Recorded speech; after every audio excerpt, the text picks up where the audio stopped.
quelquefois les gens meurent, mais quelquefois ils sont vivants. Vous voyez ce que je veux dire? Et même quand ils traversent la maladie, ils sont vivants. Et même majoritairement, ils sont vivants. Ben, voilà, donc il faut arrêter de penser qu'on est mort et qu'on a le cancer. C'est pas vrai.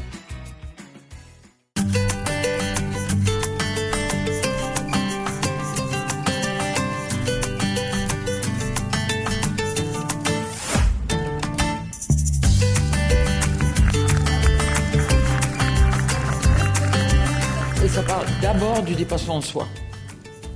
Et du dépassement de soi.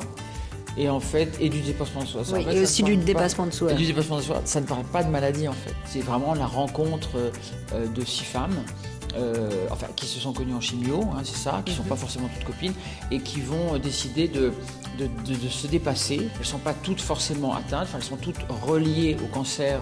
Il faut dire cancer, il ne faut pas dire maladie, il faut dire cancer, parce que le cancer est une maladie particulière où on pense que vous êtes mort. Bon, moi j'ai eu le cancer, je suis guéri, et je suis pas mort parce que je suis là. J'ai eu la chance de guérir, c'est une chance immense. Donc il faut dire le mot parce que plus on le dira, plus ça se banalisera. C'est vrai que la voiture 13 ça aurait pu nous porter malheur, puis ça aurait été dommage, vu la chance qu'on a eue jusqu'à aujourd'hui. Et vous, ce serait la 62, s'il vous plaît. Mais soyez sympa, elles ont un cancer. Oh. Ah quoi, il faut bien que ça serve à quelque chose. Hein. Le message, c'est comment dire, l'espoir. Et c'est la vie, la vibration de la vie. Il n'y a pas d'endroit plus vibrant que les endroits où la vie est menacée.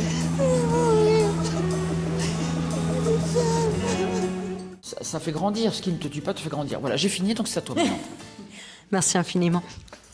Oui, comme dit Clémentine, on a tendance, peut-être tous, plus ou moins maladroitement d'ailleurs, à mettre une étiquette sur les gens atteints de cancer et qui est tout de suite synonyme d'une fin où on ne sait plus comment gérer ça, etc. Alors qu'en fait, il y a la vie avec la maladie aussi. Il faut se battre aussi, peut-être guérir et tant mieux, et de se dépasser aussi ailleurs, en dehors de la maladie, à des endroits où on ne l'aurait pas forcément cherché auparavant.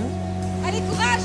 Et fermez vos gueules, putain! D'abord, je vais leur dire merci de leur accueil. Moi, j'ai vécu à Lille quand j'étais jeune, plus jeune, on va dire, parce qu'on est toujours jeune, c'est une question de choix, en fait. Absolument.